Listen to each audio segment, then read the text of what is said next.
Hello friends, welcome to ಸಂಸ್ಕೃತಿ creations YouTube channel. ಚಿತ್ರಾನ್ನ ಯಾರ ಮನೇಲಿ ಮಾಡಲ್ಲ? ಎಲ್ಲರ ಮನೆಯಲ್ಲೂ ಚಿತ್ರಾನ್ನ ಖಂಡಿತವಾಗಿಯೂ ಮಾಡೇ ಮಾಡ್ತಾರೆ. ಆದರೆ ಈ ರೀತಿ ಚಿತ್ರಾನ್ನ ಯಾರ ಮನೇಲೂ ಕೂಡ ಮಾಡಿರಲ್ಲ. ಹಾಗೆ ಇದ್ರ ರುಚಿ ಯಾವತ್ತೂ ನೀವು ನೋಡಿರಲ್ಲ. ತುಂಬಾ ರುಚಿಯಾಗಿರುತ್ತೆ. ಈ ರೀತಿ ಚಿತ್ರಾನ್ನ ಮಾಡ್ಕೊಂಡು ತಿಂದು ನೋಡಿ. ಇಷ್ಟಪಡದೇ ಇರೋರು ಕೂಡ ತುಂಬ ಇಷ್ಟಪಟ್ಟು ತಿಂತಾರೆ. ಹಾಗಿದ್ರೆ ಬನ್ನಿ ಹೇಗೆ ಮಾಡ್ಕೊಳ್ಳೋದು ಅಂತ ನೋಡೋಣ. ಮೊದಲಿಗೆ ನಾನಿಲ್ಲಿ ಒಂದು ಪಾತ್ರೆಗೆ 4 ಸ್ಪೂನಷ್ಟು ಆಯಿಲ್ನ ಹಾಕ್ಕೊಂಡು ಬಿಸಿ ಮಾಡ್ಕೊಂಡಿದ್ದೀನಿ. ಬಿಸಿ ಆದಮೇಲೆ ಇದಕ್ಕೆ 4 ಜಜ್ಜಿರುವಂತಹ ಬೆಳ್ಳುಳ್ಳಿ, ಹಾಗೆ ಸ್ವಲ್ಪ ಕಡಲೆ ಬೀಜ, ಕಡಲೆಬೇಳೆ, ಉದ್ದಿನಬೇಳೆ ಹಾಗೆ ಸಾಸಿವೆನ ಹಾಕಿ ಫ್ರೈ ಮಾಡ್ಕೊತಾ ಇದ್ದೀನಿ. ಇದೆಲ್ಲ ಫ್ರೈ ಆದಮೇಲೆ 4-5 ಕಟ್ ಮಾಡಿ ಇಟ್ಟಿರುವಂತಹ ಹಸಿಮೆಣಸಿನ್ಕಾಯಿ, ಹಾಗೆ ಕರಿಬೇವಿನ ಎಲೆ, ಕಟ್ ಮಾಡಿ ಇಟ್ಟಿರುವಂತಹ 2 ಮೀಡಿಯಮ್ ಸೈಜ್ದು ಈರುಳ್ಳಿನ ಹಾಕಿ ಹಸಿ ವಾಸನೆ ಹೋಗೋವರೆಗೂ ಫ್ರೈ ಮಾಡ್ಕೊಳ್ತಾ ಇದ್ದೀನಿ.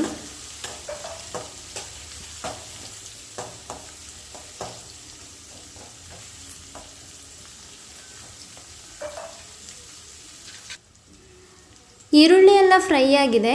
ಇದಕ್ಕೆ ನಾನು 1 ಕಪ್ಪಷ್ಟು ಕಟ್ ಮಾಡಿ ಇಟ್ಕೊಂಡಿರುವಂತಹ ಸಬ್ಬಸಿಗೆ ಸೊಪ್ಪನ್ನ ಹಾಕ್ಕೊಂಡಿದ್ದೀನಿ. ತುಂಬಾ ರುಚಿ ಕೊಡುತ್ತೆ ಈ ಸಬ್ಬಸಿಗೆ ಸೊಪ್ಪು ಚಿತ್ರಾನ್ನಕ್ಕೆ ಹಾಕಿದ್ರೆ. 1 ನಿಮಿಷದವರೆಗೂ ಸಬ್ಬಸಿಗೆ ಸೊಪ್ಪನ್ನ ಫ್ರೈ ಮಾಡ್ಕೊಳ್ಳಿ.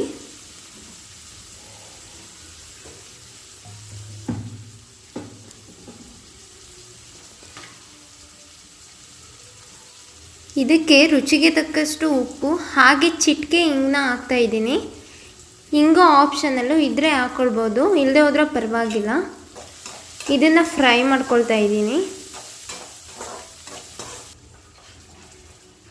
ಇದಕ್ಕೆ 1/4 ಟೀ ಸ್ಪೂನಷ್ಟು ಅರಿಶಿನ ಪೌಡರ್ನ ಹಾಕ್ಕೊಳ್ತಾ ಇದ್ದೀನಿ.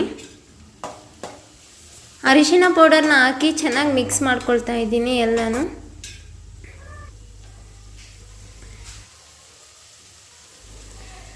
ಲಾಸ್ಟಲ್ಲಿ ಕುಕ್ ಮಾಡಿಟ್ಟಿರೋ ಅಂತಹ 1 ಬೌಲ್ ರೈಸ್ನ ಹಾಕಿ ಎಲ್ಲ ಉದುದ್ರಾಗೆ ಹರಡಿಸ್ಕೊಳ್ತಾ ಇದ್ದೀನಿ.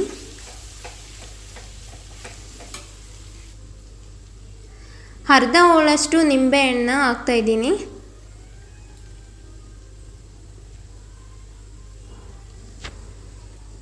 ಸ್ವಲ್ಪ ಕೊತ್ತಂಬರಿ ಸೊಪ್ಪನ್ನ ಹಾಕಿ ಎಲ್ಲನೂ ಚೆನ್ನಾಗಿ ಮಿಕ್ಸ್ ಮಾಡ್ಕೊಳ್ತಾ ಇದ್ದೀನಿ ಉದುದ್ರಾಗಿ.